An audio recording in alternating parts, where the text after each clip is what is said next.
November 1885. Samuel Crawford ordered a wife through the mail. The woman who stepped off that stagecoach was not what he had ordered. The bitter Wyoming wind showed no mercy to the handful of townspeople gathered at the depot in Copper Creek that gray afternoon.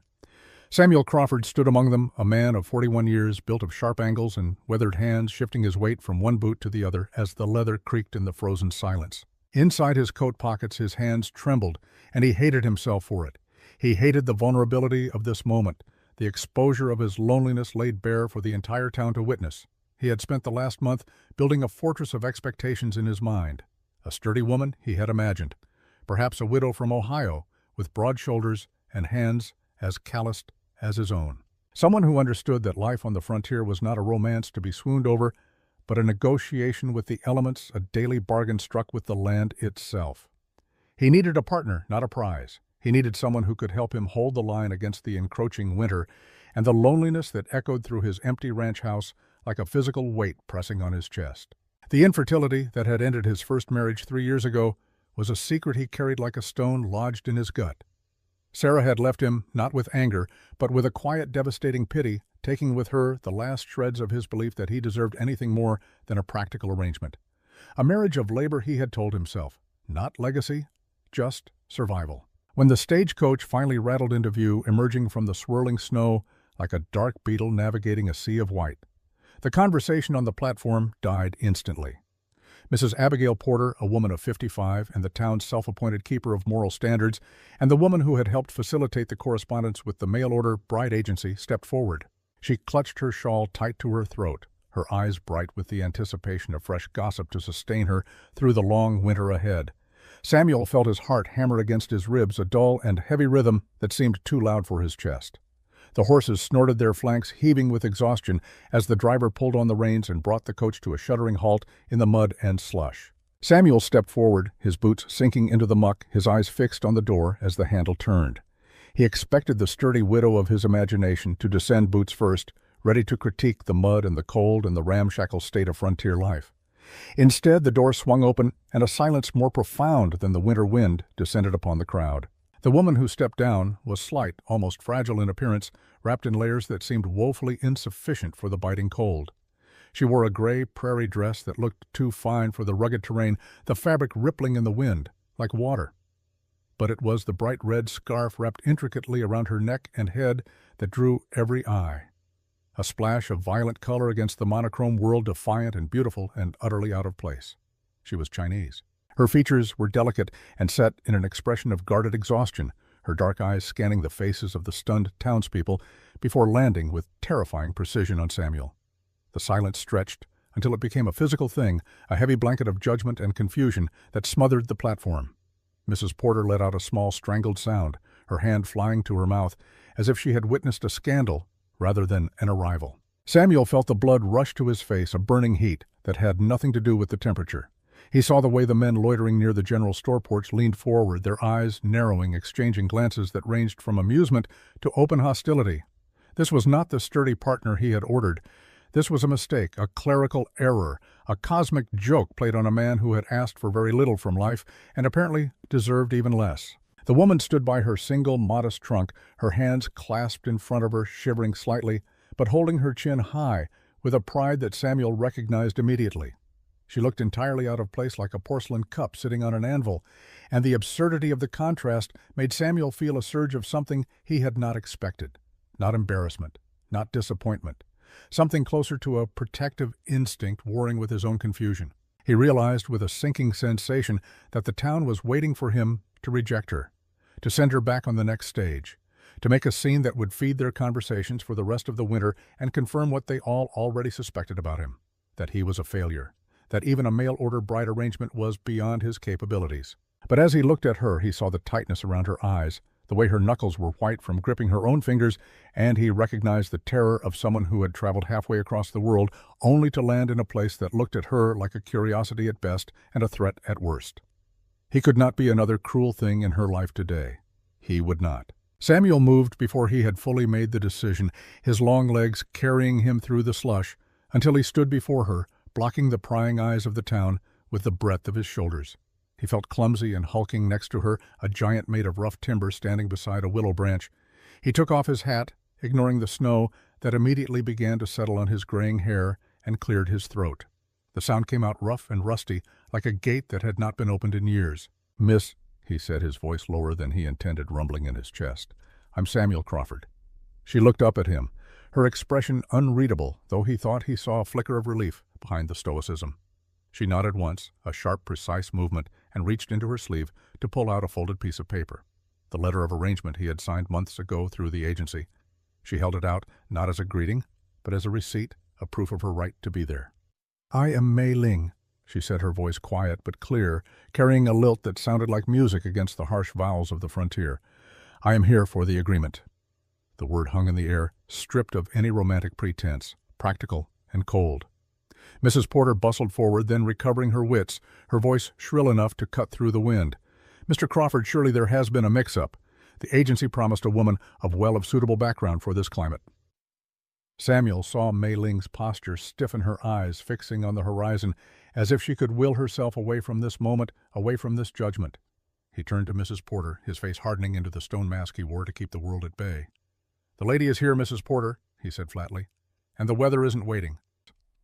He reached down and hoisted Mei Ling's trunk with one hand, the muscles in his arms straining against the fabric of his coat, and nodded toward his wagon parked at the edge of the platform.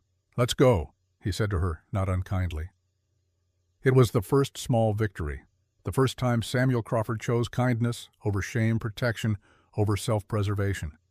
And though he did not know it yet, it was the moment that would change everything. The ride out to the ranch was an exercise in excruciating silence. The only sounds were the rhythmic crunch of the wheels over the frozen earth and the occasional snort of the horses cutting through the cold air. Samuel sat rigidly on the bench, his eyes trained on the road ahead, though his peripheral vision was entirely consumed by the presence beside him. Mei Ling sat with her back straight, not leaning against the seat, her hands folded in her lap, with a stillness that spoke of years of practiced composure. The gray dress was thin, and Samuel could see the way the wind cut through it, making her shoulders tremble in minute spasms she tried desperately to suppress. The red scarf fluttered around her face, the only vibrant thing in miles of sagebrush and snow, a small rebellion against the bleakness. Samuel felt persistent guilt settle in his gut. He had brought a heavy wool blanket intending to drape it over the shoulders of a sturdy farm woman, but now offering it felt intimate and presumptuous. Yet the shivering was undeniable, and he could not let her freeze simply because he was too awkward to extend a basic kindness. He cleared his throat, the sound startling in the quiet, and reached behind the seat, pulling out the thick, scratchy wool. "Ma'am," he said, offering it to her without looking directly at her face, his eyes still fixed on the horizon. "Wind cuts sharp out here. Best cover up." Mei Ling looked at the blanket, then at his hands, large hands scarred from years of barbed wire and fence posts and hard labor, holding the wool with a tentative gentleness that contradicted their appearance. She took it, her fingers brushing his glove for a fraction of a second, and nodded. "Thank you," she whispered, her accent soft and musical. She wrapped the blanket around herself, burying her face slightly in the warmth, and for the first time Samuel saw her shoulders drop an inch. The tension leaked out just enough to reveal the exhaustion underneath the bone-deep weariness of someone who had traveled too far on too little hope. They rode on two strangers bound by a piece of paper and a lack of better options, heading toward a home that Samuel suddenly feared was far too small to hold the weight of their combined awkwardness. As they traveled, Samuel found himself pointing out landmarks without quite knowing why. "South Creek runs through there," he said, nodding toward a frozen ribbon of water barely visible through the snow. "Best fishing in the spring if you have a mind for it." Mei Ling turned her head slightly, acknowledging the information with a small nod. She said nothing, but Samuel noticed the way her eyes tracked the landscape, assessing, cataloging, absorbing. She was not passive, she was observing, learning, and somehow that made him feel less alone. The arrival at the Crawford Ranch did nothing to dispel the growing knot of anxiety in Samuel's chest. If anything, seeing his home through the eyes of a stranger made it look shabbier, smaller, and more desolate than it ever had before. The cabin was a sturdy, low-slung structure made of weathered logs that had turned the color of iron in the dimming light. It hunkered down, against the wind, as if trying to disappear into the landscape. A thin trail of smoke rose from the chimney, snatched away instantly by the gusts, and the corral fences leaned slightly under the weight of accumulated snowdrifts. It was a bachelor's fortress, a place designed for sleeping and eating between hours of breaking one's back in the fields. Not a home for a woman, and certainly not for a woman who looked like she had stepped out of a watercolor painting. Samuel pulled the wagon up to the front, the brake lever screeching a protest that echoed off the nearby barn. He jumped down the snow, crunching loudly under his boots, and moved to help her down. But Mei Ling was already descending, navigating the high step with a grace that made his offer of assistance look clumsy before he could even extend his hand. She landed lightly in the snow, her gray hem immediately soaking up the moisture, and looked up at the house. Her expression remained guarded, her dark eyes taking in the rough-hewn logs, the lack of decoration, the mud-splattered windows. Samuel felt the need to apologize, to explain that he had not had time to whitewash the timber or plant a garden or make the place look like anything other than what it was, a lonely man's shelter. But the words stuck in his throat, feeling trivial against the vastness of the reality facing them. Inside the cabin was warm but stark, filled with the scent of wood smoke, old coffee, and the unique musk of a life lived alone. The furniture was utilitarian, a heavy oak table, two mismatched chairs, a narrow cot in the corner that served as a sofa, and his bed in the back room separated only by a heavy curtain. Dust motes danced in the shaft of light cutting through the single window as Samuel pushed the door open, revealing the clutter of his existence. A pile of mending he had ignored for weeks. A stack of ledgers on the table, dirty plates from breakfast still sitting near the basin. He saw Mei Ling's eyes sweep over the room, cataloging every detail, every speck of dust, every sign of his solitary neglect. She did not recoil, but she did not smile either. She simply observed her face, a mask of polite neutrality that told him nothing of what she was thinking. "It ain't much," Samuel said, his voice echoing in the small space as he set her trunk down near the curtained partition. "It's warm mostly. Roof holds." He rubbed the back of his neck, feeling the heat rise in his cheeks again. "I reckon you could take the back room for privacy? I'll sleep out here on the cot." He wanted to make it clear that he expected nothing from her, that the word wife on the paper did not mean he felt entitled to her affection or her body, especially when he felt so profoundly unworthy of either. Mei Ling looked at the curtain, then back at him, her gaze steady. "You are kind," she said softly, though the words felt formal, almost rehearsed, as if she had practiced what to say in such a moment. She walked over to the table and ran a finger along the edge, inspecting the dust. Not with judgment, Samuel realized, but with the air of someone assessing a task, a problem to be solved. "This is adequate," she said finally. The words stung more than Samuel expected. Adequate, a lukewarm appraisal of his life's work, but he nodded, accepting it because what else could he do? He busied himself with the stove, adding wood with unnecessary force just to have something to do with his hands. "I'll get supper started," he muttered. "Beans and salt pork and less." He paused, realizing too late that he knew nothing of her customs, her tastes, her life before this moment. "Unless you don't eat that." Mei Ling watched him fumble with the skillet, her head tilted slightly to the side. "I can cook," she said, taking a step toward him. "It is part of the arrangement." Samuel shook his head quickly, stepping back as if to shield her from the drudgery of the stove. No, you've had a long travel. You rest. I've been feeding myself for 20 years. I can manage one more night." He wanted to prove his competence, to show her that while he might not be wealthy or refined, he was capable of care. But as he turned back to the stove, he knocked a tin of coffee grounds off the shelf with his elbow, sending dark granules scattering across the floorboards like a small explosion. The noise was startlingly loud in the quiet cabin. Samuel froze, staring at the mess, feeling the humiliation burn through his ears and down his neck. Before he could move, Mei Ling was there, crouching down, her gray dress pooling around her like water, scooping the precious grounds into her small cupped hands with careful, deliberate movements. "Waste not," she murmured, looking up at him. Her voice was gentle, without mockery. In her eyes, Samuel did not see pity. He saw something far more terrifying: patience. A quiet, enduring patience that unnerved him more than anger ever could. It was the patience of someone who had survived worse than a clumsy man and a mess of coffee grounds. And in that moment, kneeling on his dirty floor, carefully salvaging what could be salvaged, she looked not like a burden he had acquired, but like someone who already understood the value of small things. It was a moment of normalcy, a breath.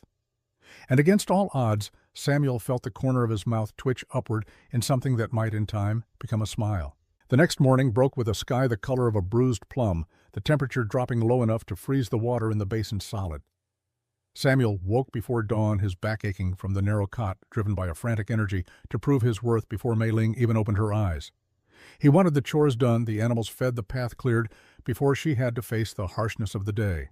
He felt like he was on probation in his own home, auditioning for a role he was not sure he could play. He moved through the morning routine with manic intensity, chopping wood with heavy, heaving swings, carrying water buckets, until his shoulders screamed, ignoring the biting wind that whipped around the corner of the barn. He wanted her to wake up to a world that was managed, tamed, safe. But the harder he tried to smooth the edges of the frontier for her, the more the frontier seemed to fight back. The pump handle stuck, requiring boiling water to loosen. The chickens were skittish and refused to lay. The heavy gate to the south pasture had sagged off its top hinge, dragging in the snow like a broken limb. Samuel was sweating despite the cold, his breath coming in ragged gasps, when he looked up toward the house and saw her. Mei Ling was standing at the window, the red scarf wrapped around her shoulders like a shawl, watching him. She was not doing anything, just watching her stillness, a sharp contrast to his flailing exertion. Samuel felt a spike of shame. He must look like a fool to her, a man fighting a losing war against his own land. Distracted by her gaze, Samuel turned back to the gate and yanked it hard, trying to force the warped wood into place. The timber, swollen with moisture and ice, splintered under his grip, and a jagged shard sliced across the palm of his glove, tearing the leather and biting into the skin beneath. He hissed in pain, dropping the gate, which swung back and hit him squarely in the shin. Samuel doubled over, cursing silently under his breath, clutching his hand. It was a small injury, the kind he ignored daily, but happening now under her scrutiny, it felt like a catastrophic failure of competence. He squeezed his eyes shut, breathing through the throbbing in his hand, feeling the weight of his own inadequacy pressing down on him like the sky itself. But before he could wallow further, he heard the crunch of footsteps, not from the house, from the road. Samuel straightened up, wiping his bloody glove on his trousers, and turned to see a horse and rider approaching through the morning mist. It was Garrett Blackwood, his neighbor to the east, a man of 46, whose loudness was matched only by his ambition to swallow up the smaller ranches around him like a predator consuming prey. Blackwood was a large man, red-faced and perpetually angry, sitting high on a bay gelding that looked as mean-spirited as its owner. Samuel felt his stomach drop. Garrett never came over for a social call, and certainly not at sunrise in weather like this. Garrett did not bother dismounting. He reined his horse in just outside the fence line, the animal dancing nervously in the snow, steam blasting from its nostrils in great clouds. The gelding tossed its head, metal bit clinking sharply in the cold air, sensing its rider's agitation. "Crawford!" Garrett bellowed, his voice booming across the frozen yard, shattering the morning quiet like a gunshot. Samuel walked toward the fence, keeping his injured hand tucked into his coat pocket, trying to project a calm he absolutely did not feel. "Morning, Blackwood," he said, keeping his voice level and measured. "Something wrong." Garrett spat a stream of tobacco juice into the pristine snow, leaving a dark, ugly stain. "Wrong, I'd say so. Found 3 of your steers on my south range this morning, mixing with my herd, eating my feed." Samuel frowned, confusion warring with rising dread. "That's impossible. I checked the perimeter fence 2 days ago. It's sound." Garrett laughed, a harsh barking sound that held no humor. "Well, it ain't sound now. Maybe if you spent more time fixing your wire and less time ordering fancy women from catalogs, you'd keep your stock where it belongs." The insult landed like a physical blow. Samuel stiffened, his jaw tightening until it ached. He knew the town was talking. He had expected that. But hearing it thrown in his face by Garrett Blackwood, delivered with such casual cruelty, made the shame burn hot and bright in his chest. "Leave her out of this," Samuel warned, his voice dropping an octave into something dangerous. "If my stock is out, I'll fetch them. No harm done." "No harm?" Garrett leaned forward over the pommel of his saddle, his face twisting into a sneer that exposed yellowed teeth. "My bull is prize stock, Crawford. I don't need your scrub cattle bringing in sickness or messing with my breeding lines. You get them animals out within the hour, or I shoot them where they stand. And you owe me for the feed they consumed." It was an unreasonable demand, a bully's tactic designed to assert dominance and humiliate. The feed consumed in one night was negligible, worth maybe a few cents. And shooting stray cattle over a fence dispute was an act of war in this valley, a violation of the unwritten code that kept neighbors from each other's throats during the long winters. Samuel felt the trap closing around him. If he backed down, he looked weak. If he fought, he risked a feud he did not have the manpower or the resources to win. He stood there, the cold wind biting at his exposed neck, feeling small and outnumbered, even though it was just one man on a horse. He opened his mouth to try and negotiate, to plead for time, fully aware of how pathetic he sounded in his own head. But before he could speak, the front door of the cabin opened. The sound was distinct in the crisp air, a sharp crack of wood on wood. Both men turned. Mei Ling stepped out onto the porch. She had donned a heavy coat over her dress, likely one of Samuel's old ones that he had left hanging by the door. It swallowed her small frame, the sleeves hanging past her hands, but the red scarf was still there, wrapped around her neck, vibrant and defiant against the gray morning. She did not look at Samuel. She looked straight at Garrett Blackwood, her expression calm, bordering on bored, as if this confrontation were nothing more than a mild inconvenience. She held something in her hand, a small dark notebook, the ledger from Samuel's table. She walked down the steps, the snow crunching under her feet, moving not with the hesitation of a newcomer, but with the terrifying purpose of someone who had already assessed the situation and found it wanting. She stopped beside Samuel, barely reaching his shoulder, yet somehow occupying just as much space in the yard as the mounted man before them. She looked up at Garrett, then down at the notebook, and spoke. Her voice cut through the bluster like a knife through canvas, clear and precise, and entirely unafraid. 3 steers, she said, her English heavily accented but perfectly intelligible, brown and white, ear tags, 14-18-22. Samuel stared at her, his mind reeling. He had not even checked the tags yet. He had not inventoried the herd since before her arrival. How could she possibly know which ones were missing? Had she read his ledger that thoroughly in one evening? In the dim light of the cabin while he slept, Garrett Blackwood stared at the small woman standing in the snow, his mouth hanging slightly open, the aggressive sneer faltering into a mask of pure confusion. This was the second twist, the second moment when everything Samuel thought he knew shattered and reformed into something new.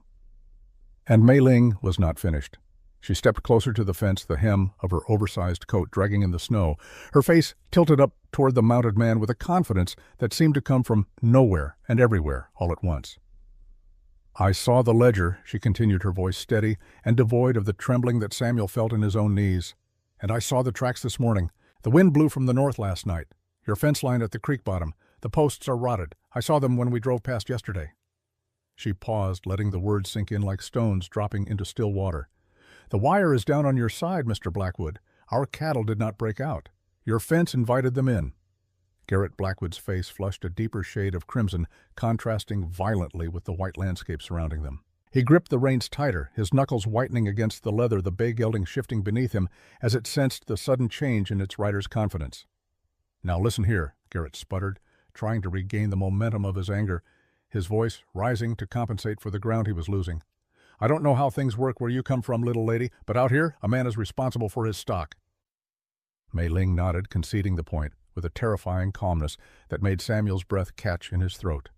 "And a man is responsible for his perimeter," she countered, her voice never rising above conversational volume, which somehow made it cut deeper than any shout could have. "By the county statute, which was also in the book on the table fence, maintenance on a shared boundary is a mutual obligation, but the failure of a structural post falls to the owner of the land where the post stands." She paused, letting that sink in, then delivered the final blow with surgical precision. "The rot is on the east bank. That is your bank, Mr. Blackwood." She closed the small notebook with a soft thump that seemed louder than a gunshot in the frozen silence. "We will fetch the steers. We will not pay for feed that was eaten because of your negligence. If you wish to escalate this to the sheriff, I will bring the ledger and the piece of rotted wood I saw yesterday." Samuel watched, paralyzed by a mixture of horror and awe, as the power dynamic in the yard inverted completely.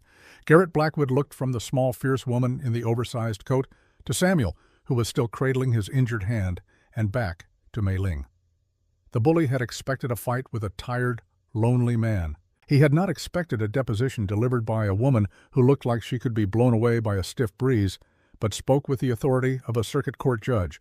Only the wind whistling through the fence wires broke the stillness and the nervous stamping of Garrett's horse. Finally, Garrett let out a short, incredulous huff of air. He yanked his horse's head around with more force than necessary, the animal rearing slightly in protest. "You get them out," Garrett growled, though the venom had drained from his voice, replaced by something closer to bewildered retreat. "I'll give you an hour, and fix the damn fence." He kicked the horse into a gallop, snow spraying up behind him in a white plume as he retreated down the road, leaving Samuel and Mei Ling standing alone in the biting cold. Samuel exhaled a breath he felt he had been holding for 10 years. He turned to look at Mei Ling, really look at her for the first time, and found her trembling, not from fear, he realized with sudden clarity, but from the sheer adrenaline of the stand she had just taken. She looked down at the notebook in her hands, her fingers tracing the worn leather cover, and for the first time since stepping off that stagecoach, she looked unsure. "I hope I did not overstep," she whispered, her voice losing its steel and returning to the soft lilt of the night before. But the numbers were clear. Samuel felt something break open in his chest, something that had been locked tight, for 3 long years. "You just faced down the meanest son of a gun in 3 counties," he said, his voice rough with emotion he had not expected to feel. "With a notebook and county statute. That ain't overstepping. That's—" he paused, searching for the right word. "That's remarkable." The ride to Blackwood's pasture to retrieve the wayward steers was a different kind of silence than the one that had filled the wagon the previous day. This silence was not heavy with awkwardness or judgment. It was charged with a stunned curiosity, a recalibration of the world as Samuel knew it. He sat on the buckboard seat, driving the team with practiced ease, while Mei Ling sat beside him, wrapped once again in the wool blanket. Every few minutes, Samuel would steal a glance at her profile, trying to reconcile the image of the delicate mail-order bride with the iron-spined negotiator who had just dismantled the county's biggest bully with nothing but logic and observation.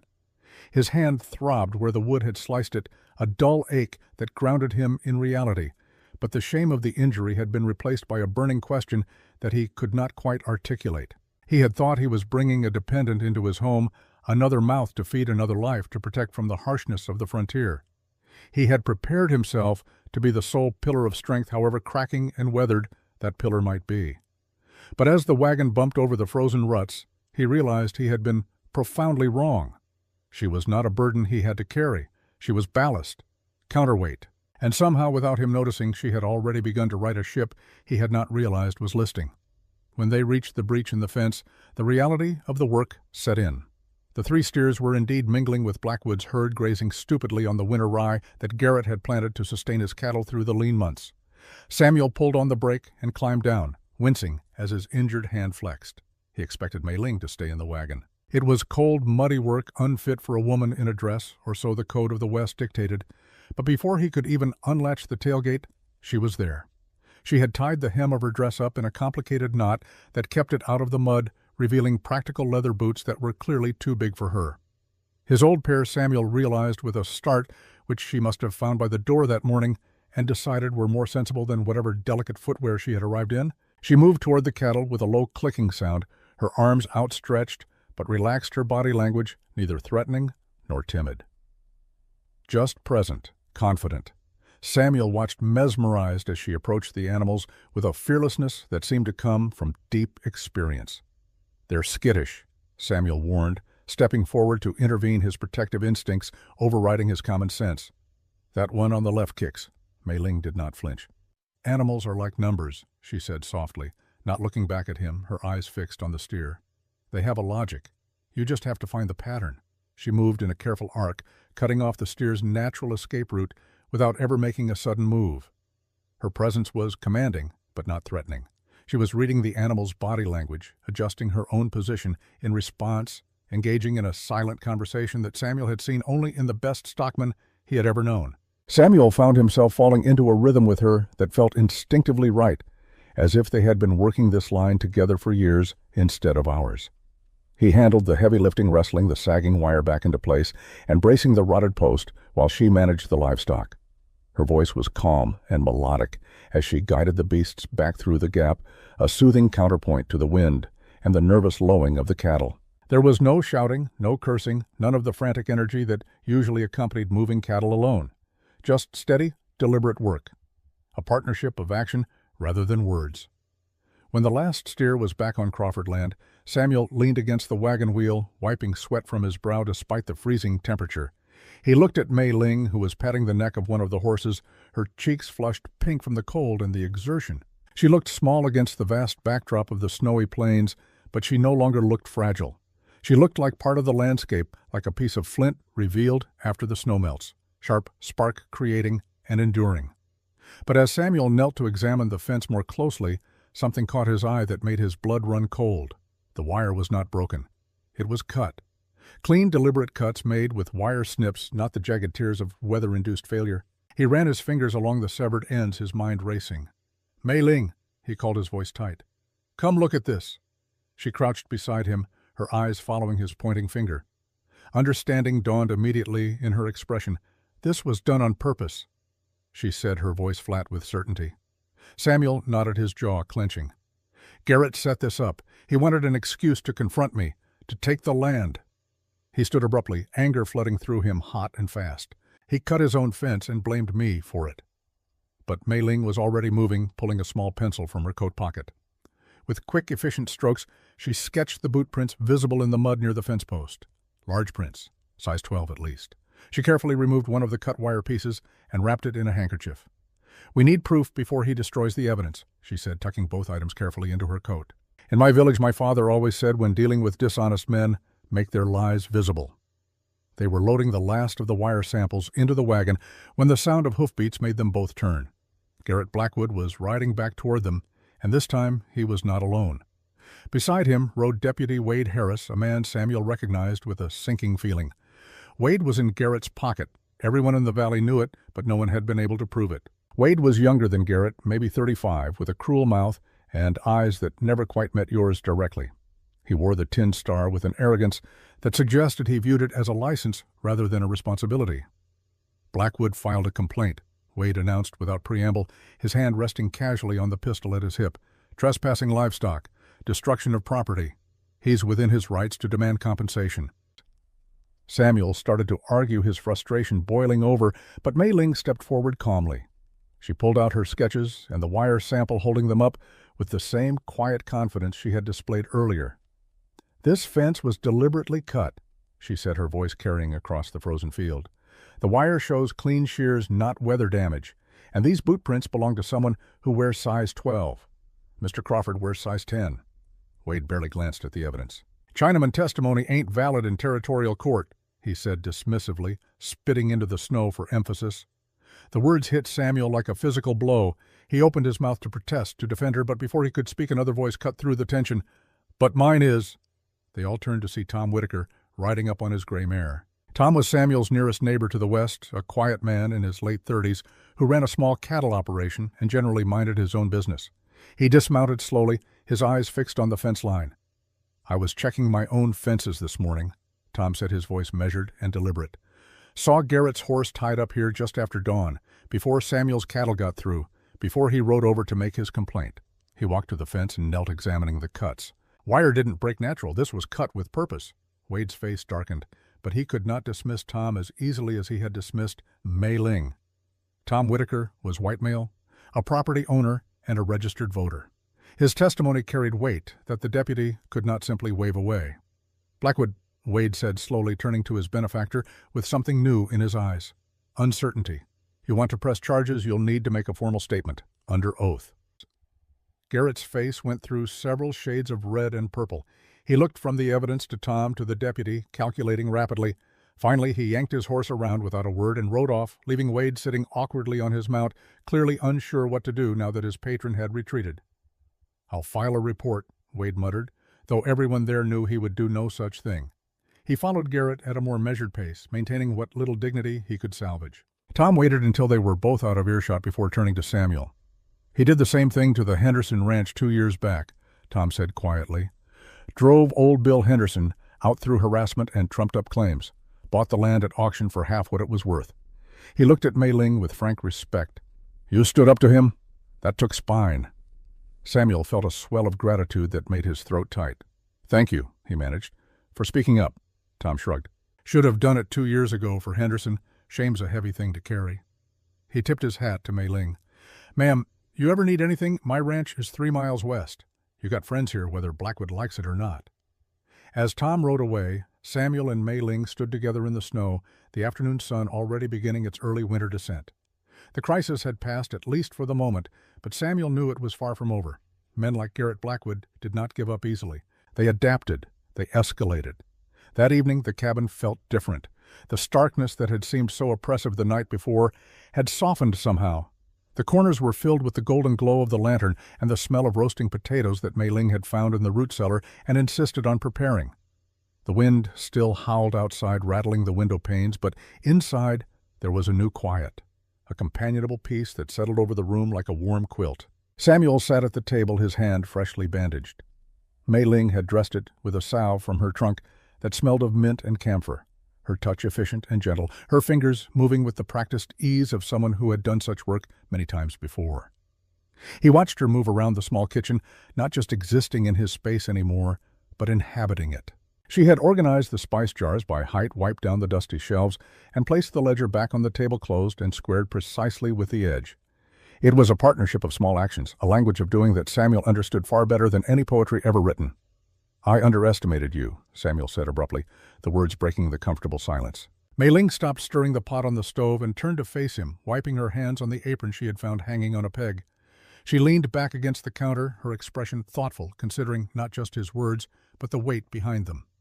"You did not know me," she answered simply, her voice holding no accusation, just statement of fact. "Expectations are like a fence, Samuel. They keep things in, but they also keep things out. You expected fragile." Samuel nodded, looking down at his calloused hands resting on the scarred wood of the table. "I expected someone who needed me to be everything," he admitted, his voice dropping to a murmur. "I thought a man's worth was in what he could carry alone. And when I saw you, you looked so—" He paused, searching for words that would not sound insulting. "Light. I thought I'd break you with the weight of this life." He looked up at her, his eyes searching hers for understanding. "But today, you carried the weight. You carried me." Mei Ling walked over to the table and sat opposite him, the lantern light catching in the dark depths of her eyes. She reached out slowly and placed her hand on the table between them, palm up. An invitation, a bridge. "I came here because I wanted a life, not a rescue," she said, her voice firm but tender.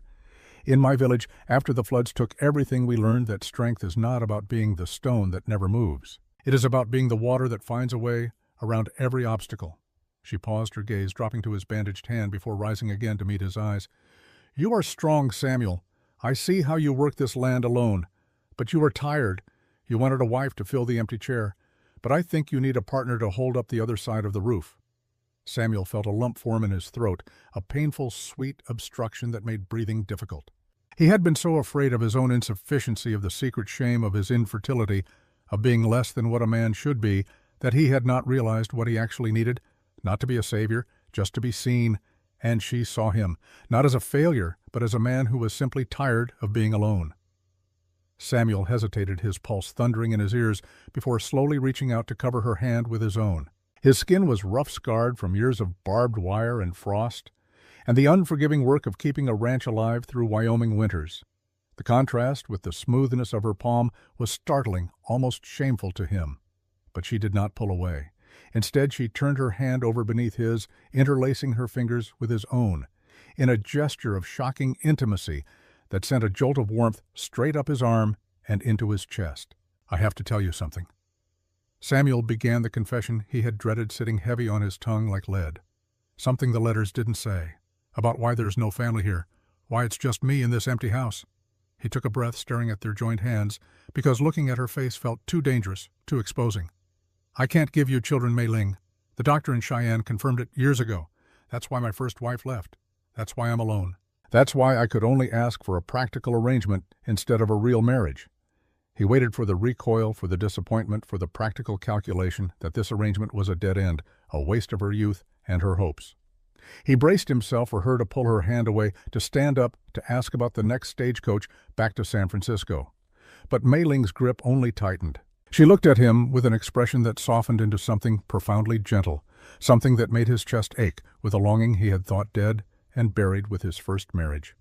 "Samuel," she said, speaking his name with a reverence he was not accustomed to hearing.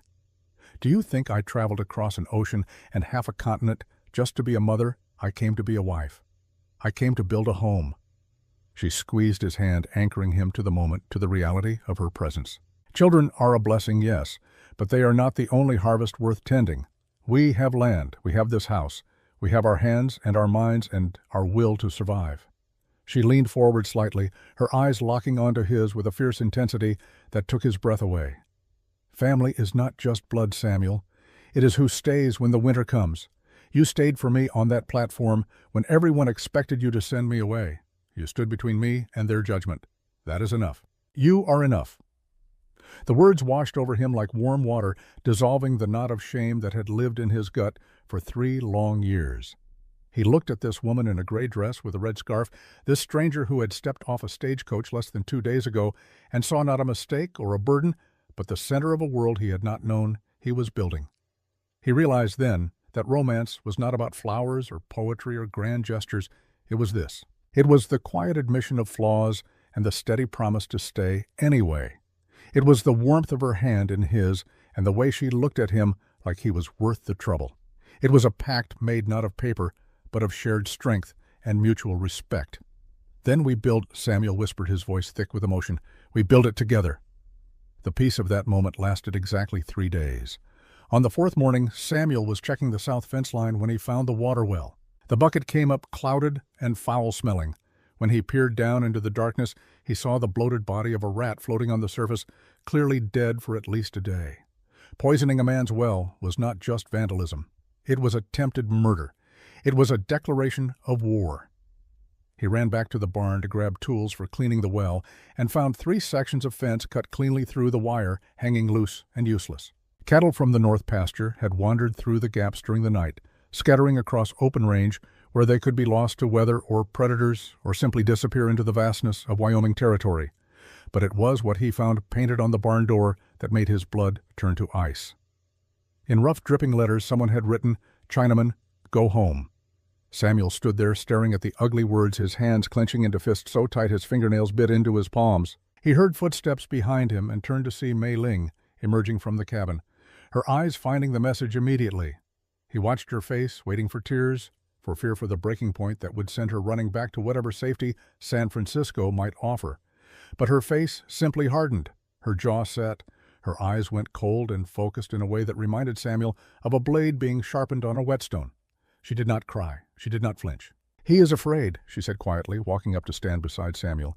"Men who are winning do not resort to this." Before Samuel could respond, the sound of hoofbeats drew their attention. Tom Whitaker was riding up fast, his gray mare lathered despite the cold. He dismounted in a rush, his face grave. "Samuel, we need to talk," Tom said without preamble. "Garrett's doing to you what he did to Henderson.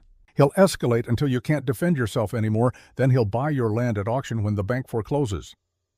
Tom's eyes flicked to the barn door and his expression darkened further. "This is worse than I thought." "What do we do?" Samuel asked, hating the helplessness in his own voice. Tom glanced at Mei Ling, then back to Samuel. "You need allies, and you need them now. I know someone who can help, someone who survived worse than Garrett Blackwood." An hour later, a woman arrived on horseback, sitting her mount with the easy confidence of someone born to the saddle. She was perhaps 45 years old, with features that spoke of mixed heritage. Native American and Chinese, Samuel guessed, though he knew better than to ask directly. She wore practical riding clothes and a wool coat, her long black hair streaked with gray and braided down her back. "This is Sarah Chen," Tom said by way of introduction. "Folks call her Red Bird. She runs the boarding house in town." Red Bird dismounted and extended her hand to Samuel first, then to Mei Ling. When Mei Ling took it, Red Bird spoke a few words in rapid Cantonese. Mei Ling's eyes widened in surprise and relief, responding in the same language. It was the first time Samuel had heard her speak her native tongue, and the fluency and speed of it reminded him how much she had been holding back, how much effort it took for her to navigate this world in a language that was not her own. After a brief exchange, Red Bird switched back to English. "Tom told me what's happening. Garrett Blackwood is a disease in this valley. He hates anyone who's different, and he's got enough money and connections to make that hate dangerous." She looked at the barn door, her expression hardening. "He did similar to me 15 years back. Tried to run me out when I first opened the boarding house. Said a half-breed Chinaman had no business running an establishment in a decent town." "What did you do?" Mei Ling asked. Redbird smiled, but it was not a warm smile. It was the smile of someone who had fought and won. "I made myself indispensable. Became the best cook in 3 counties. Made sure the circuit judge always had a clean room and a hot meal when he came through. Built relationships with people who mattered more than Garrett ever could." She turned to Mei Ling directly. "You're not fighting him alone. You're fighting the fear he represents, and fear only wins if good people stay silent." She paused, letting that sink in. "I'll help however I can. You need a place to stay that's safer than out here. My door's open. You need testimony about his character. I've got stories." The sound of another rider approaching made them all turn. Doc Harrison came into view, his black bag bouncing against his saddle. He was a man in his early 60s with kind eyes behind wire-rimmed spectacles and the perpetually tired look of someone who had seen too much suffering and not enough healing. "Heard there was trouble out here," Doc said, dismounting with the stiffness of age. "Thought I'd check in." Samuel showed him the well, the cut fences, the painted threat. Doc examined each with the methodical care he would give a patient, taking notes in a small book he pulled from his vest pocket. "This is evidence," Doc said firmly. "Pattern of harassment. I'll document it officially." He turned to Samuel, his expression serious. But there's something else you should know. Word around town is that Garrett's filed a complaint with the immigration office, questioning the legitimacy of your marriage." The words hit Samuel like a punch to the gut. Mei Ling went very still beside him. "He's claiming it's a marriage of convenience." Doc continued, his voice gentle but unflinching. "Says you only married her to get cheap labor, and she only married you to get citizenship. There's going to be a hearing in 2 weeks. Samuel felt the world tilting beneath him. "Can he do that?" Doc nodded slowly. "Chinese Exclusion Act of 1882 makes it complicated for Chinese immigrants to gain legal status even through marriage. You'll have to prove the marriage is genuine. That means showing you have a real relationship, not just a paper arrangement." He paused, clearly uncomfortable with what he had to say next. "The judge will ask intimate questions about your living arrangements, your knowledge of each other, whether the marriage has been consummated." Samuel felt his face burn. Beside him, Mei Ling's cheeks flushed pink, but her voice remained steady. "What do we need to do?" "I'll testify that I've witnessed genuine affection between you," Doc said. "I've seen how you care for each other, but you'll need more than that. You'll need witnesses who can speak to the authenticity of your relationship, and you'll need to be able to answer those questions yourselves." That evening, as the sun set early behind the mountains, Samuel and Mei Ling sat at the kitchen table, attempting to prepare for questions they could barely imagine being asked aloud. Doc had left them a list of things the judge might ask, and the intimacy of it was more awkward than anything Samuel had experienced since adolescence. "Where did we first meet?" Mei Ling read from the list. "The depot in Copper Creek," Samuel answered. "What was your first impression of me?" Samuel paused, considering honesty versus propriety. "I was scared," he admitted finally. "Terrified that I'd made a terrible mistake, that you'd take one look at my life and demand to go back." "And what was my first impression of you?" she asked, her eyes finding his across the table. "I don't know," Samuel said. "What was it?" Mei Ling set down the paper. "I thought you looked like a man who had forgotten how to hope. But when you gave me the blanket in the wagon, I thought maybe there was still kindness left in you. Kindness I could work with." The rehearsal continued, questions and answers that started as performance and slowly became revelation. They learned things about each other that the crisis and work had not allowed time for. Samuel learned that Mei Ling's favorite color was the deep blue of twilight, that she missed the smell of silk and sandalwood, that she had a younger brother who drowned in the flood and whose loss still haunted her dreams. Mei Ling learned that Samuel's mother had died when he was 12, that he had built this ranch from nothing with his father before losing him to pneumonia, that his first wife's name was Sarah, and that she had left not with anger but with pity, which somehow hurt worse. They were so absorbed in the conversation that neither noticed the smell of smoke until it was almost too late.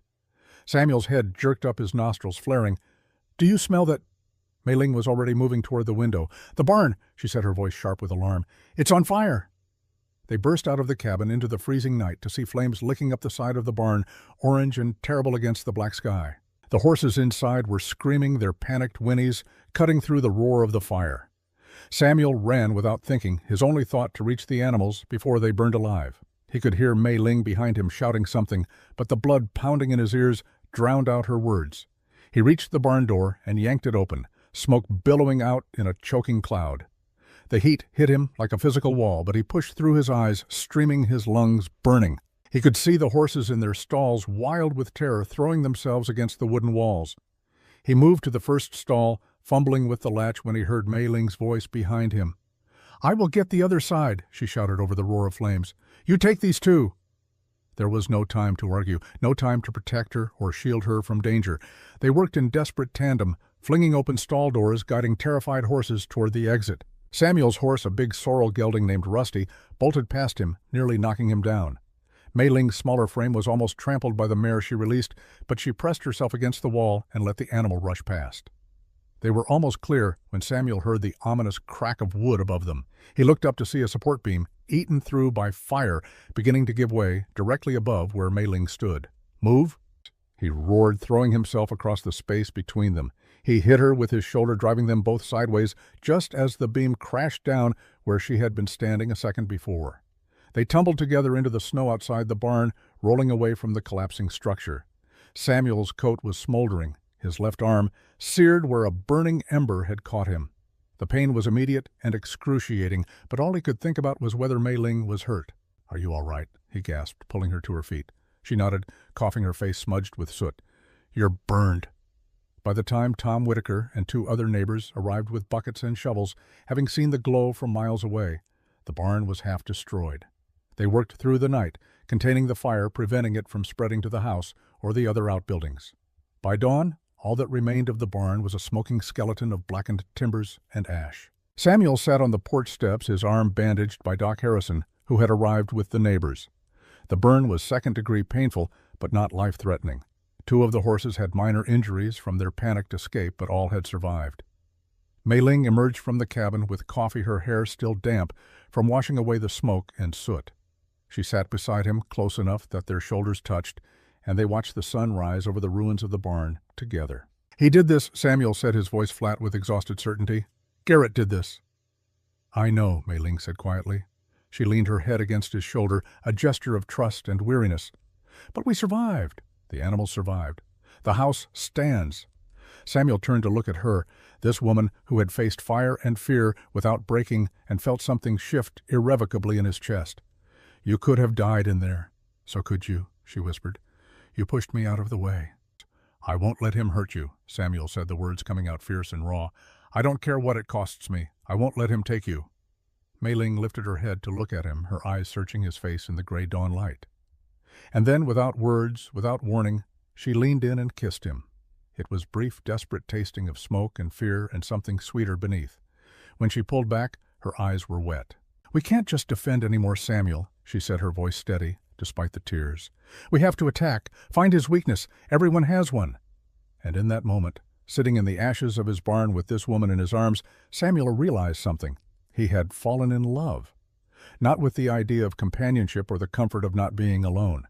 He had fallen in love with Mei Ling Chen, with her fierce intelligence and her unbreakable will, and the way she refused to be anything other than exactly who she was. "The ledger," Mei Ling said suddenly, sitting up straight. "I remember seeing entries about Blackwood's debts. He owes the bank significant money. He needs this land for collateral to extend his loans." Samuel stared at her. "How do you know that—" "I read it," she said simply, "in the county records book on your shelf. You had notes about property transactions." She stood, helping him to his feet.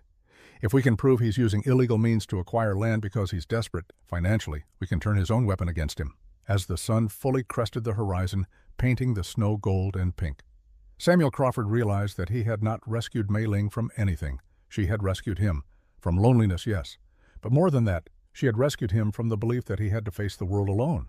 And together they would face Garrett Blackwood and whatever came next. The morning after the fire, Samuel and Mei Ling rode into Copper Creek with a purpose that burned hotter than any flame Garrett Blackwood could set. The town looked different to Samuel now, its wooden storefronts and muddy streets, no longer just familiar landmarks, but a battlefield where reputation and truth would clash like armies meeting on contested ground. Their first stop was the general store where Lucas Finch kept his modest operation and maintained quiet connections to nearly everyone who mattered in the territory. Finch was a practical man in his 50s with thinning hair and sharp eyes that missed nothing. He sold everything from nails to calico fabric, and in the process he heard every piece of gossip and business that flowed through Copper Creek. "Mr. Finch," Samuel said as they entered the bell above the door announcing their arrival, "I need to ask you about something delicate." Finch looked up from his ledger, his eyes taking in Samuel's bandaged arm and Mei Ling's soot-smudged dress that no amount of washing had completely cleaned. "Heard about your barn," he said quietly. "Shame. Fine structure." "It wasn't an accident," Samuel said bluntly. "And I need to know something. Garrett Blackwood's financial situation. You hear things. I need to know if he's in trouble." Finch set down his pencil slowly, his expression carefully neutral. "That's dangerous knowledge to share, Samuel. More dangerous than what he's already doing to us?" Mei Ling asked, her voice calm, but pointed. Finch studied her for a long moment, then sighed. "He owes the Territorial Bank in Cheyenne. Substantial sum. Took out loans to expand his operation 3 years back, but cattle prices dropped. He's been scrambling ever since." He lowered his voice. "Word is, he needs to consolidate land to use as collateral or the bank will foreclose." "Can you connect us to someone at the bank who would confirm this?" Samuel asked. Finch shook his head. "They won't testify publicly, too much at stake, but I can get you copies of documents if they exist in county records." He paused. "Off the record, you understand?" "I understand," Samuel said, "and I'm grateful." By that afternoon they had the documents. Loan papers that showed Garrett Blackwood was indeed drowning in debt, leveraged to a degree that would require either a miracle or aggressive land acquisition to survive. It was the motive they needed, the weakness Mei Ling had suspected. But having evidence and having support were two different things. "We need to call a meeting," Tom Whitaker said when they met at his ranch that evening. "Get people together. Let them see what's really happening." "Who'll come?" Samuel asked, doubt creeping into his voice. "Most folks are scared of Garrett. They won't stand against him." Tom's jaw set. "Then we remind them what happens when good people stay quiet." 3 days later, Reverend Elijah Cole, a man of 54 with gentle eyes and a silver-streaked beard that spoke of years spent counseling troubled souls, stood at the front of his small church looking out at the 15 townspeople who had gathered in response to his invitation. Some had come out of curiosity, others out of genuine concern. Mrs. Abigail Porter sat in the back row, her face a mask of skepticism and barely concealed judgment. Samuel and Mei Ling sat together in the front, their hands clasped visibly on the pew between them. Samuel could feel the weight of eyes on them, the town, measuring them, weighing their worth against their strangeness. Reverend Cole cleared his throat. "We are gathered because there is a matter of justice that needs airing. Samuel Crawford has asked to present evidence of harassment and intimidation. I ask that we listen with open hearts and clear minds." Mei Ling stood, and Samuel saw several people shift uncomfortably.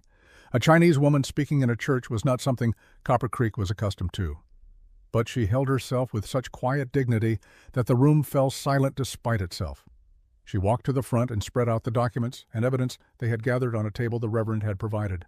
Maps showing property boundaries, copies of loan documents, sketches of the cut fence wire, photographs of the barn ruins that a traveling photographer had taken for insurance purposes. "My name is Mei Ling Chen Crawford." She began, her accent clear, but her words precise. 3 weeks ago, I arrived in this town as a stranger. I am still a stranger to many of you, but what is happening to my husband is not about me. It is about a pattern. She pointed to the map. In 1883, the Henderson Ranch was foreclosed after mysterious cattle deaths and property damage. Garrett Blackwood purchased it at auction. In 1884, the Morrison property experienced similar problems. Blackwood now owns that land, too. 3 months ago, the Wilson family left the valley after their well was poisoned. The room stirred. People exchanged glances. This was information they knew separately but had never seen laid out as a connected thread. "Now it is happening to us," Mei Ling continued. "Cut fences, poisoned well, arson, and behind it all Garrett Blackwood, who needs land to cover his debts to the Territorial Bank." Mrs. Porter stood abruptly. "Why should we trust a Chinaman?" she demanded, her voice shrill. "You come here, marry our men for citizenship, and now you want us to turn against our own." The words hung in the air like poison. Samuel started to rise, anger flooding through him, but Mei Ling placed a gentle hand on his shoulder, keeping him seated. She turned to face Mrs. Porter directly. "You are right that I am not from here," Mei Ling said quietly. "But neither were your grandparents, Mrs. Porter. I have read the church records. Your family came from Pennsylvania in 1861. You were strangers once, too." The observation landed with unexpected force. Mrs. Porter's face reddened, but before she could respond, Doc Harrison stood. "I'm not a stranger," Doc said, his voice carrying authority. "Been in this valley 40 years, and I'm telling you Mrs. Crawford is speaking truth. We've been too scared to say out loud." He looked around the room. "How many of us have lost something to Garrett Blackwood and said nothing because we were afraid? How many times have we watched him bully and scheme and destroy and we looked away?" Silence answered him. The kind of silence that comes from shame, recognized but not yet confronted. Then slowly a rancher named Peter Schultz stood. He was a man in his 60s, weathered and bent from decades of hard work. "He tried to buy my land 5 years back," Peter said quietly. "When I refused, my irrigation ditch got blocked. Never could prove it was him, but I knew." Another man stood. "Lost 20 head of cattle to a grass fire that started on his property line. Fire marshal said it was accidental, but I saw boot prints leading away from where it started." One by one, people began to speak. Stories of intimidation, of property damage, of threats veiled and open. The pattern Mei Ling had outlined became undeniable as the community's individual wounds were revealed as parts of a larger injury. Reverend Cole raised his hand for quiet. "The question before us is simple. Do we stand together, or do we continue to fall separately?" The vote, when it came, was not unanimous. 5 people, including Mrs. Porter, abstained, but 10 stood in support, pledging to testify if needed to bear witness to what they had experienced and observed. It was not everything, but it was enough to shift the ground beneath their feet. What Samuel did not know What he could not have known was that at the exact moment the church meeting was happening, Garrett Blackwood sat in his study, a glass of whiskey in his hand, and rage simmering in his blood. Deputy Wade Harris stood before him, hat in hand, delivering news that made Blackwood's jaw clench. "They're organizing," Wade said, his voice uneasy. "Got half the town at the church right now, listening to that Chinese woman." Blackwood slammed his glass down hard enough to crack it. "A Chinaman is turning my own neighbors against me." He stood pacing like a caged animal. This was supposed to be simple. Squeeze Crawford, buy the land cheap, consolidate my holdings. But that woman has made everything complicated. Wade shifted his weight. "What do you want me to do?" Blackwood turned his mind, working through options. "I called in a favor. Judge Morrison owes me money from a poker game 3 years back. He'll preside over the immigration hearing, and he'll rule the marriage fraudulent. Once she's deported, Crawford will crumble. Lose the land within 6 months. And if they have evidence for the hearing?" Wade asked. "Then we make sure Crawford can't present it." Blackwood said, his voice cold. "File charges. Something that will stick long enough to disrupt their preparation." Wade looked uncomfortable. "On what grounds?" "I don't care," Blackwood snarled. "Assault, trespassing, theft. Make something up. You wear the badge. Use it." The plan was set in motion with terrible efficiency. 2 days later, Samuel was repairing the fence line on the eastern boundary when he heard hoofbeats approaching. He looked up to see Deputy Wade Harris riding toward him, accompanied by another man Samuel recognized as a territorial marshal from Cheyenne. But it was not the marshal who spoke first. It was Wade. "Samuel Crawford," Wade said, his voice carrying official weight he clearly enjoyed wielding, "you're under arrest for assault on Garrett Blackwood." Samuel stared at him in disbelief. "Assault? I haven't touched Garrett Blackwood." Wade pulled out a warrant. "He's got a bruise on his jaw and 2 witnesses who say you struck him during an altercation 3 days ago. You'll need to come with me." "That's a lie," Samuel said, his voice rising. "I haven't seen him in a week." The marshal, a man named John Baker, who looked to be in his late 50s with gray hair and tired eyes, stepped forward. "I'm here to observe, not to interfere with territorial law," he said carefully. "But I will say that you have the right to post bail and prepare a defense." Samuel's mind raced. The timing was deliberate. The immigration hearing was in 1 week. If he was in jail, if his attention was divided, if Mei Ling had to face the hearing without him prepared, they would lose everything. "How much is bail?" he asked, his voice tight. $500, Wade said, and Samuel heard the satisfaction in his tone. It was a sum he did not have readily available. It would require selling livestock or equipment, things he could not afford to lose before winter. Wade smiled coldly. "Hearing's in 3 days. Should give you plenty of time to think in that cell." Samuel was led to a jail cell that smelled of old tobacco, sweat, and defeat. The iron bars were cold under his hands as he gripped them, staring out at the darkening street. Every hour that passed was another hour Mei Ling was alone at the ranch, vulnerable to whatever Blackwood planned next. He imagined her face when she learned of his arrest, the fear she would try to hide behind that calm mask she wore. The night stretched endlessly. Samuel sat on the thin cot, unable to sleep, his mind circling through worst scenarios like vultures over carrion. What if Blackwood sent men to the ranch while he was locked up? What if Mei Ling tried to defend the property alone and got hurt? The helplessness ate at him worse than any physical pain.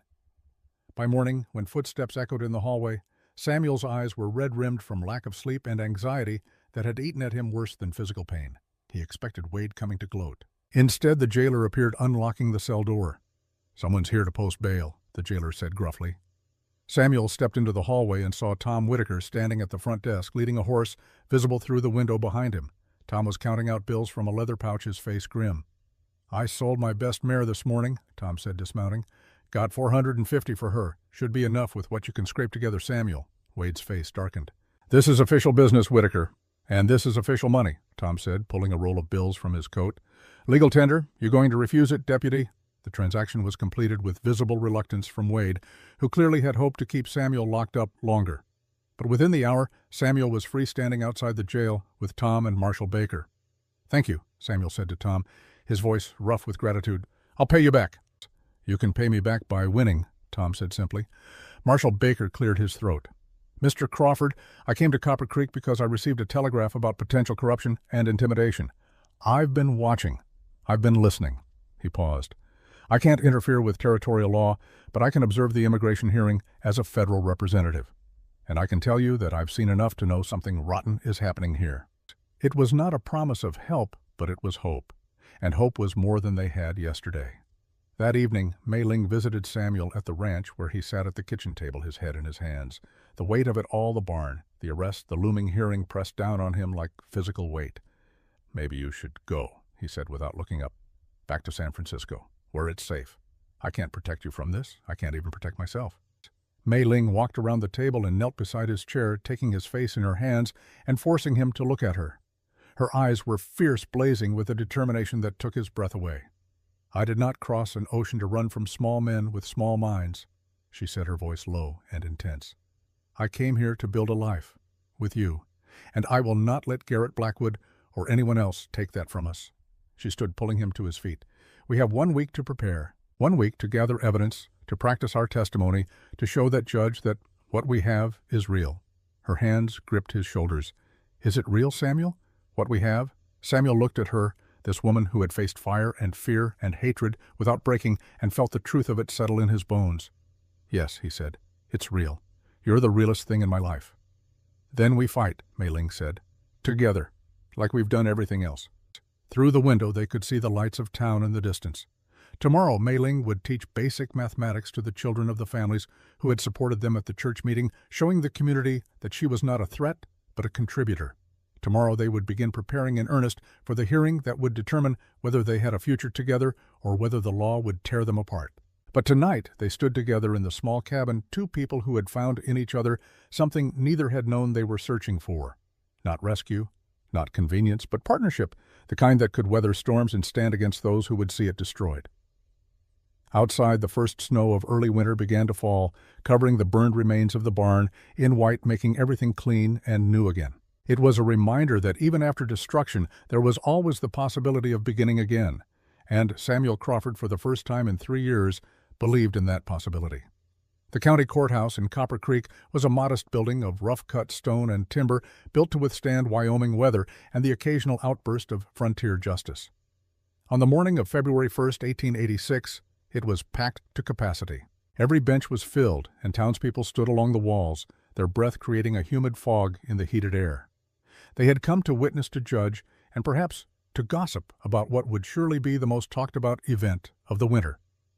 Samuel sat at the front table, his hands clasped so tightly his knuckles had gone white. Beside him, Mei Ling sat with her back straight, the red scarf around her neck like a banner of defiance. She wore her best dress, carefully mended and pressed, and her hair was pulled back in a simple bun that spoke of practicality rather than vanity. Judge Morrison entered from his chambers, a stern man of 59, with iron-gray hair and eyes that had seen too many liars to be fooled easily. He carried himself with the weight of authority, and the room fell instantly silent as he took his seat behind the bench. Marshal John Baker sat in the back, observing as promised. His presence was a small comfort, a reminder that not all authority was corrupt, though Samuel knew the marshal had no power to intervene in territorial immigration matters.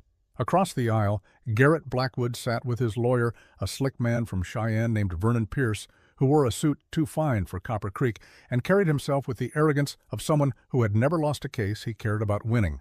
Blackwood's face was carefully neutral, but Samuel could see the satisfaction lurking beneath the surface. Judge Morrison banged his gavel once. "This hearing will come to order.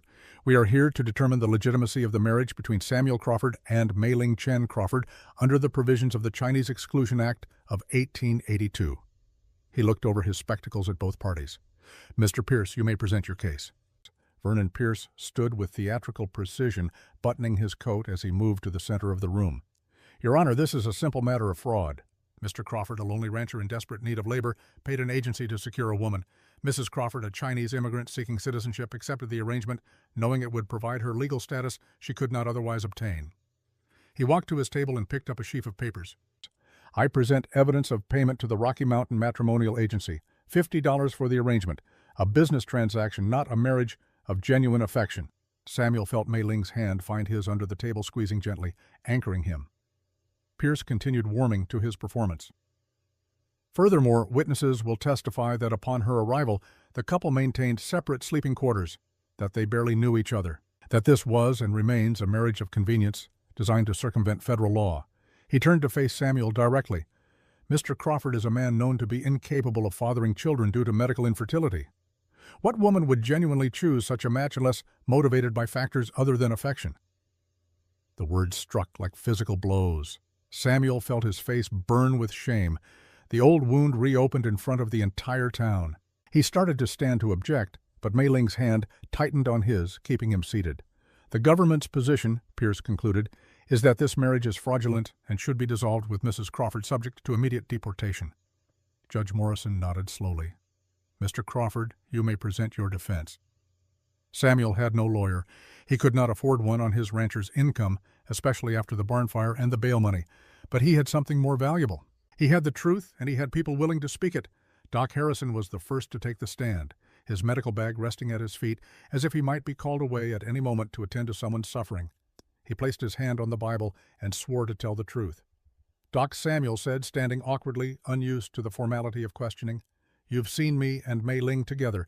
What's your assessment of our relationship?" Doc looked directly at the judge. "I've practiced medicine in this valley for 40 years. I know the difference between people living together out of convenience and people who care for each other. I've seen Mrs. Crawford tend to Mr. Crawford's injuries with a gentleness that speaks of genuine concern. I've seen him risk his life to protect her from a burning barn. That's not convenience. That's love." "But they maintained separate rooms," Pierce interjected from his seat. Doc turned to him with the patience of a teacher addressing a slow student. "They did initially, yes, out of respect and propriety. But if you're asking me whether I believe this marriage has been consummated, I can tell you that based on my medical observations and the nature of their interactions, yes, I believe it has." A murmur ran through the courtroom. Samuel felt his ears burn, but he kept his eyes forward. Tom Whitaker took the stand, next his testimony simple and direct. "I've seen them work together like they've been partners for years, not weeks. She knows his cattle by ear tag. He knows how she takes her coffee. That's the kind of knowledge that comes from living a life together, not play acting." Redbird spoke with quiet authority about the conversations she had with Mei Ling in Cantonese, about the way the young woman spoke of Samuel with genuine affection, about the hope in her eyes when she described building a future together. And then, unexpectedly, Mrs. Abigail Porter stood and asked to testify. The room went silent. Mrs. Porter had been vocal in her skepticism, her judgment of the match, her belief that Mei Ling did not belong. Samuel exchanged a glance with Mei Ling, both of them confused. Mrs. Porter took the stand, her hands shaking slightly as she placed them on the Bible. When she spoke, her voice was quieter than Samuel had ever heard it. "I was wrong about her, Mrs." Porter said, not looking at anyone in particular. "I judged her before I knew her. I saw what was different instead of what was true." She finally raised her eyes to meet Mei Ling's across the courtroom.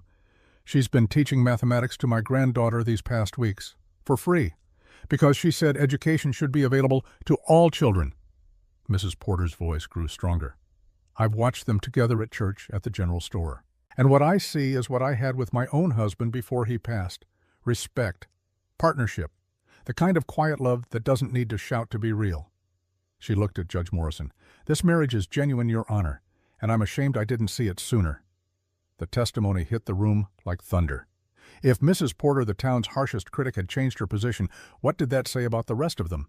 Judge Morrison leaned forward. "Mrs. Crawford, I'd like to hear from you directly. Please take the stand." Mei Ling stood smoothing her dress and walked to the witness stand with a composure that made Samuel's heart ache with pride. She placed her hand on the Bible, swore the oath, and sat her hands folded in her lap. "Mrs. Crawford," the judge said, his voice not unkind but searching, "tell me about the moment you decided to marry Mr. Crawford." Mei Ling took a breath. "I was in San Francisco working in a silk shop. The owner's son would not leave me alone, and I had no family to protect me. The mail-order bride arrangement was not about citizenship. It was about choosing my own path instead of waiting for someone else to choose it for me. And when you arrived and saw Mr. Crawford for the first time, what did you think?" "I thought he looked terrified," Mei Ling said, and a ripple of laughter went through the courtroom. "But then he stepped forward and protected me from judgment. He gave me his blanket when I was cold. He offered me privacy when he could have demanded otherwise. I thought, this is a man who knows what it means to be kind, even when it costs him something." Judge Morrison made a note. "The prosecution argues this marriage has not been genuine because you maintained separate quarters." "We did," Mei Ling said steadily. "At first, because Samuel respected me enough not to assume I owed him intimacy just because of a paper. But that changed." She paused, her cheeks coloring slightly. "It changed when we nearly died together in a barn fire, when I realized that what I felt for him was not gratitude, but love."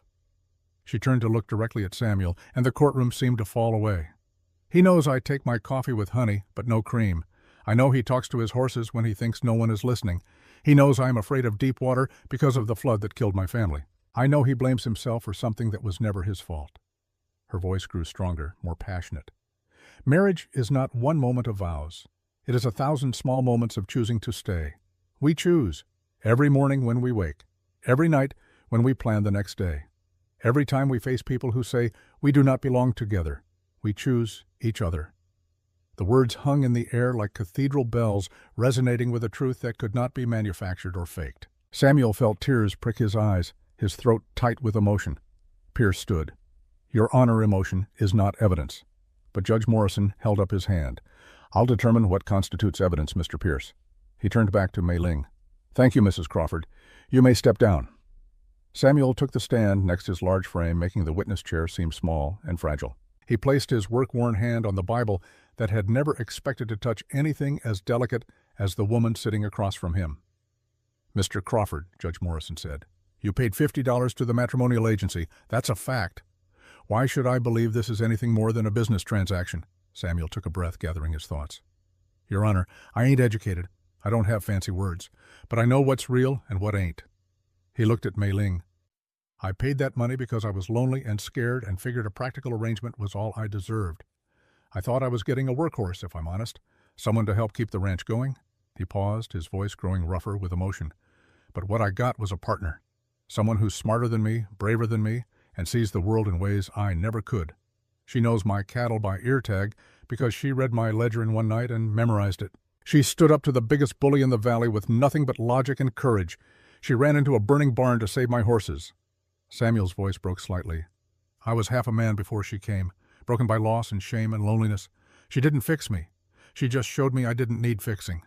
I needed someone who'd stand beside me, not behind me or in front of me. Beside me." He looked directly at the judge. "I love her, not the idea of having someone. Her, Mei Ling. And I'll spend every day of the rest of my life proving it if you'll let me." The courtroom was utterly silent. Even Pierce seemed at a loss for words. Judge Morrison removed his spectacles and cleaned them slowly, a deliberate pause that stretched every nerve in the room to breaking. Finally, he replaced them and looked up. "This is clearly a genuine relationship," he said, and Samuel felt hope surge in his chest. "However, given the scrutiny this case has attracted and the provisions of the Chinese Exclusion Act, I cannot make this determination lightly." The hope began to curdle into dread. "I am granting a 30-day continuance," Morrison continued. "You will reconvene on March 3rd. During this period, I expect the relationship to continue as described.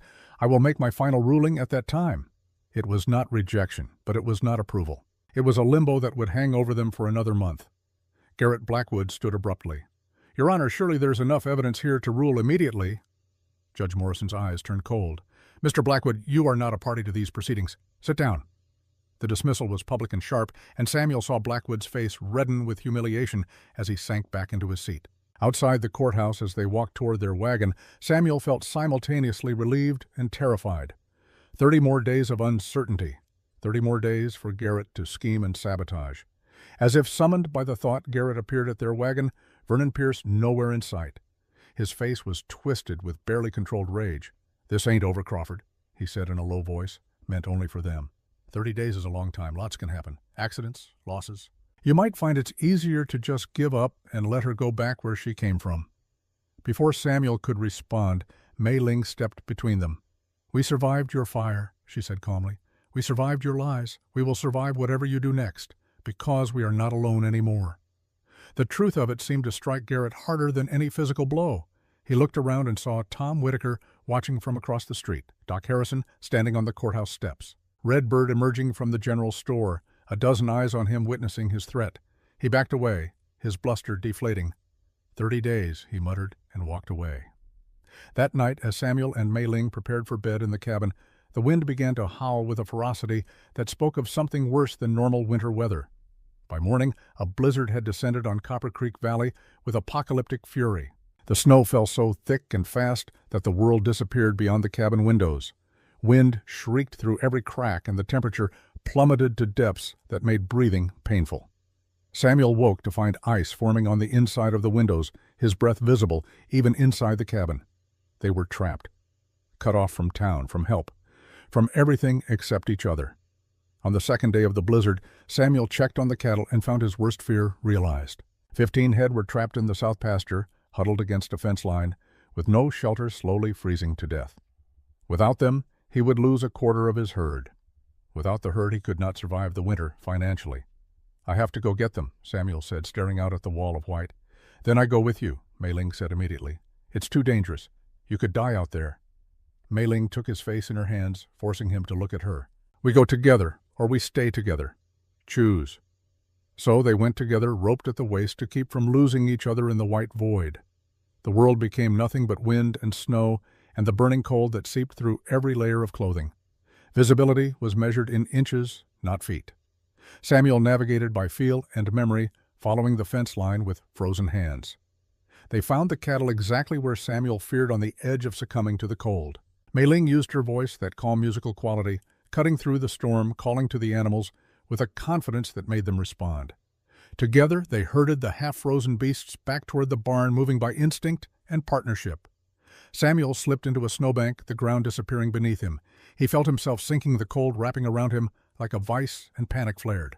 But then Mei Ling was there, her small body pulling with strength that seemed impossible, the rope between them holding fast. She dragged him out, and they collapsed together in the snow, clinging to each other. "I've got you," she gasped. "I've got you." And Samuel realized she did. She had him in ways he had never been held before. They made it back to the cabin with all 15 cattle frostbitten and exhausted, but alive. For 3 days they were trapped together in that small space, sharing body heat, sharing whispered conversations in the dark, sharing a bed out of necessity that became something more. On the 3rd night, lying together under every blanket they owned, Samuel finally said the words that had been building in his chest like a dam about to break. "I love you." Not the arrangement, not the idea. "You, Mei Ling, just you." In the darkness, he felt her smile against his shoulder. "Woye Aini," she whispered. "I love you too." And in that moment, with the blizzard raging outside and the warmth of her body against his, Samuel Crawford understood what home truly meant. It was not a place, it was a person, it was this. Spring came to Copper Creek Valley with the tentative hope of a survivor emerging from a long siege. The snow melted in patches, revealing earth that had been buried for months, and the creek swelled with runoff that sang through the valley like a promise of renewal. By late February, the roads were passable again, and life cautiously resumed its rhythms. Samuel and Mei Ling emerged from their winter cocoon, changed. The blizzard had stripped away the last pretenses between them, leaving only the raw truth of what they had become to each other. They moved through the work of the ranch with the synchronized efficiency of people who had learned to read each other's intentions without words. But Garrett Blackwood had not been idle during the freeze. On March 1st, 2 days before the immigration hearing was scheduled to reconvene, a writer arrived at the Crawford Ranch with legal papers. Samuel read them twice, his stomach sinking with each word before handing them to Mei Ling. "He's suing me for theft," Samuel said, his voice hollow. "Claims I stole cattle from his land and sold them. Says he has witnesses." Mei Ling's eyes scanned the document, her expression hardening. "This is desperation. He knows he's losing, so he's trying to make you look like a criminal before the immigration hearing." "If I'm convicted of theft, you lose your case," Samuel said. "They'll say you married a criminal to get citizenship." "Then we prove him wrong," Mei Ling said simply. But Samuel could hear the fear beneath her calm, the understanding that they were running out of time and options. That night, unable to sleep, Mei Ling sat at the kitchen table going through Samuel's papers and books for the 100th time, searching for anything they might have missed. She pulled out an old leather folder she had not examined before, its contents yellowed with age. Inside she found a deed, not to the Crawford Ranch itself, but to the water rights for South Creek, the waterway that ran through both Crawford and Blackwood properties. The document was dated 1867, signed by Samuel's father when he first claimed the land. Mei Ling's hands began to shake as she read the technical language, her mind translating the legal terms into their practical implications. The water rights for South Creek belonged exclusively to the Crawford Ranch, which meant that for the past 10 years Garrett Blackwood had been using water he had no legal right to access. It was the leverage they needed, the weakness she had promised to find. "Samuel!" she called, her voice tight with controlled excitement. "Samuel, wake up!" The trial was scheduled for March 2nd, one day before the immigration hearing.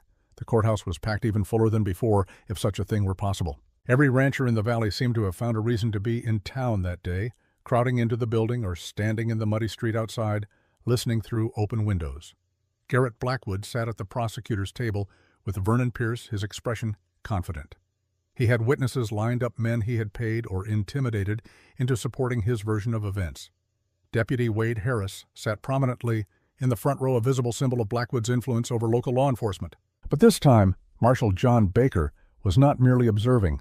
He had opened a federal investigation into corruption in Copper Creek, and his presence at the defense table beside Samuel and Mei Ling sent a clear message that the old rules no longer applied. Judge Morrison called the court to order, his expression grave. "Mr. Blackwood, you have accused Mr. Crawford of cattle theft. Present your evidence." Vernon Pierce stood his confidence undiminished. "Your Honor, we have 3 witnesses who will testify that they saw Mr. Crawford driving Blackwood cattle across the property line in late January. Furthermore, Mr. Blackwood's herd count shows a shortage that corresponds exactly to cattle Mr. Crawford sold to a buyer in Cheyenne. The first witness was a ranch hand who worked for Blackwood, a young man named Billy Tucker, who could not meet Samuel's eyes as he testified. His story was rehearsed mechanical, and Pierce led him through it with practiced ease. But when Marshal Baker stood to cross-examine, something shifted. "Mr. Tucker," Baker said quietly, "how much is Mr. Blackwood paying you to be here today?" Tucker's face went red. "I don't know what you mean." "I mean the $20 he gave you yesterday. I have a witness who saw the transaction." Baker produced a paper from his coat. "And I have your gambling debts from the saloon." "Interesting that they were all settled yesterday morning." Pierce shot to his feet. "Objection, this is harassment of the witness." "Overruled," Judge Morrison said sharply. "Answer the question, Mr. Tucker." Tucker's resolve crumbled. "He said it was just to cover my time away from work," he mumbled. "But I didn't really see nothing. He told me what to say." The courtroom erupted. Morrison's gavel came down hard, demanding silence. When order was restored, the second and third witnesses suddenly developed convenient memory problems, their testimonies falling apart under the marshal's questioning. Then Mei Ling stood. "Your Honor," she said, her voice clear and unwavering, "I would like to present evidence." She walked to the front of the courtroom and spread out documents on the table. Maps, the old water rights deed, her carefully kept ledger of the ranch's cattle counts, and a new item, photographs taken by the traveling photographer of boot prints in the mud near the cut fence with measurements clearly marked. "Garrett Blackwood has been stealing from the Crawford Ranch for years," Mei Ling said, and the room went utterly silent. "But not cattle. Water." She pointed to the deed. "This document grants exclusive water rights for South Creek to the Crawford Ranch. Mr. Blackwood has been diverting water from this source for 10 years without authorization. According to territorial law, unauthorized use of water rights constitutes theft of natural resources." Blackwood's face had gone from red to purple. "That's ridiculous. Furthermore," Mei Ling continued, ignoring the outburst, "the pattern of harassment we have experienced corresponds exactly to Mr. Blackwood's financial troubles. He needs our land not for expansion, but for survival. The water rights alone are worth more than his current property value." She laid out the timeline with devastating precision. The Henderson Ranch, the Morrison property, the Wilson family, each had water access that Blackwood wanted. Each had experienced mysterious problems before being forced to sell. He cut his own fence to create a pretext for confrontation. He poisoned our well to drive us out. He burned our barn to intimidate us. And now he brings false charges of theft to discredit my husband before our immigration hearing. Her eyes found Blackwood's across the room. "But the only thief in this courtroom is the man who has been stealing our water for a decade." Marshal Baker stood. "I have documentation from the Territorial Land Office confirming Mrs. Crawford's research. I also have testimony from a banker in Cheyenne that Mr. Blackwood is in default on his loans and has been using illegally obtained water to maintain his operation." The case collapsed like a house built on sand. Pierce tried to object, to redirect, to salvage something, but there was nothing left to salvage. The truth had been laid bare for everyone to see. In the back of the courtroom, Reverend Cole stood, then Doc Harrison, then Tom Whitaker. One by one, 30 townspeople rose to their feet in silent support, a physical manifestation of community standing against corruption. Even Mrs. Abigail Porter stood, tears streaming down her weathered face. "I'm sorry," she said, her voice breaking. "I'm so sorry I didn't see it sooner. Forgive me." Judge Morrison surveyed the room, his expression unreadable. Finally he spoke.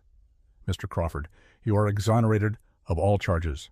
Furthermore, I am issuing a judgment against Mr. Blackwood for illegal use of water rights harassment and attempted fraud. You are fined $5,000, ordered to cease all use of South Creek water immediately, and required to pay restitution for damages to the Crawford property." He turned to Deputy Wade Harris. "Mr. Harris, your badge is hereby revoked pending investigation into corruption charges. Marshal Baker, please take him into custody." The gavel came down with the finality of thunder.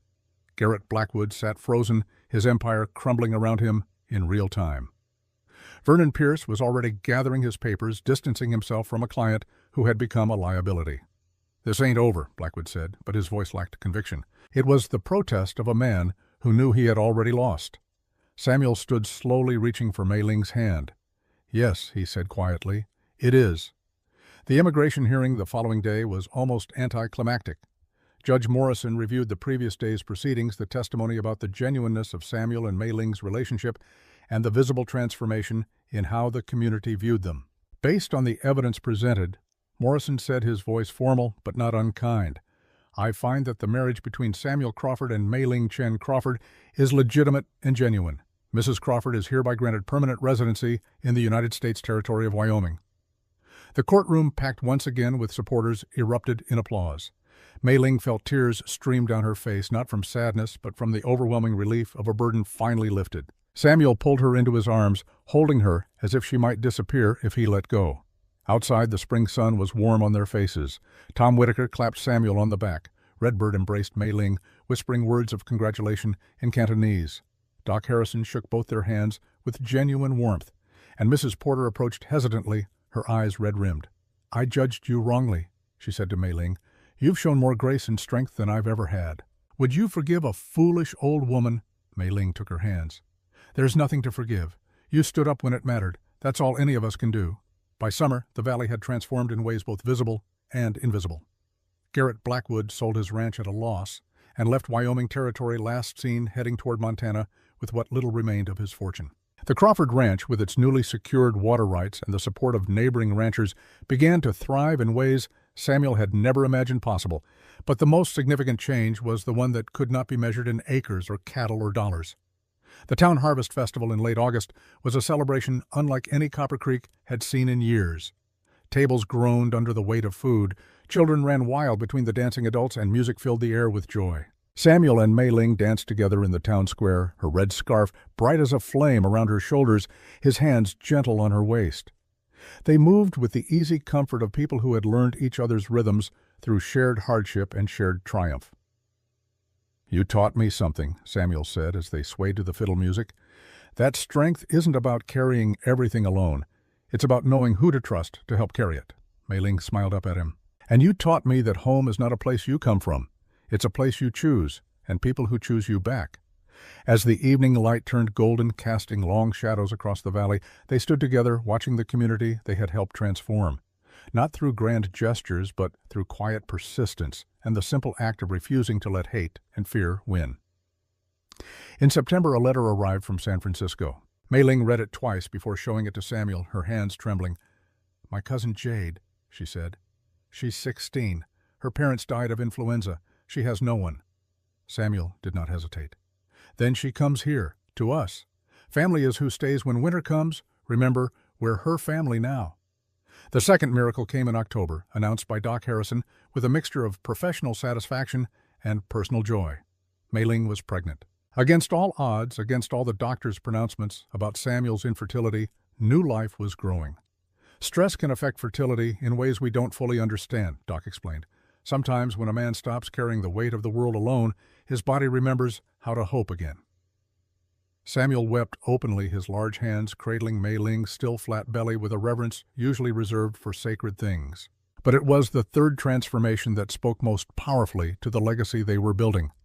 With support from Reverend Cole and funding from ranchers who had prospered under the new cooperative Samuel and Tom had formed, Mei Ling established the first community center in Wyoming territory, specifically welcoming to Chinese immigrants and other newcomers. It was a small building, nothing grand, but it offered English lessons, legal assistance, and most importantly, a place where being different was not a weakness, but a strength to be celebrated. On a cold November morning, almost exactly 1 year after Mei Ling had first stepped off the stagecoach in Copper Creek, Samuel and Mei Ling returned to the depot. The same wind blew, the same gray sky stretched overhead, but everything else had changed. The stagecoach arrived, and Jade Chen stepped down. She was small, dark-haired, frightened, clutching a single trunk and looking desperately for a friendly face in the crowd of strangers. Mei Ling stepped forward, the red scarf bright around her shoulders, and opened her arms. "Welcome home," she said in Cantonese, then in English. "Welcome home."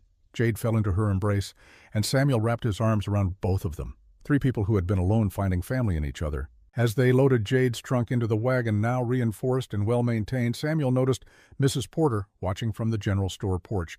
She raised her hand in greeting, genuine warmth in her smile. He waved back, marveling at how far they had all come. The ride back to the ranch was filled with Mei Ling's voice, translating between languages, explaining the valley, the ranch, the life that awaited.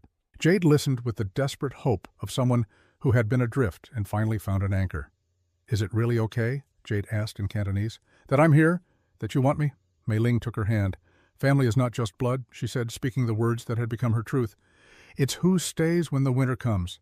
And your family, Jade. Your home." That evening, as the sun set over the valley, painting the snow-capped mountains gold and crimson, Samuel stood on the porch of the house he had thought would remain forever empty. Inside, he could hear Mei Ling and Jade laughing as they prepared dinner, their voices mixing with the crackle of the fire and the everyday sounds of a home filled with life. He thought about the letter he had sent to the Rocky Mountain Matrimonial Agency, asking for a practical arrangement, a sturdy worker, someone to help him survive the loneliness. He had wanted so little because he believed he deserved so little. But the universe, or fate, or simple chance had given him everything he never knew he needed. A partner who was his equal in every way that mattered.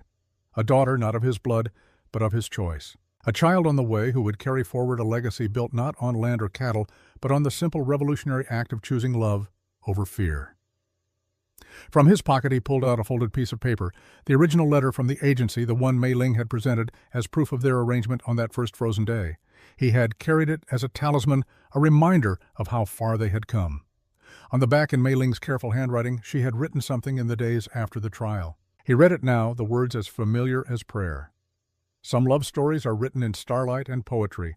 Ours was written in snow and fire and the stubborn refusal to let the world tell us who we could be. That makes it no less beautiful. Perhaps it makes it more." Samuel smiled, folded the paper carefully, and tucked it back into his pocket. Inside, Mei Ling called his name, asking him to come eat before the food got cold.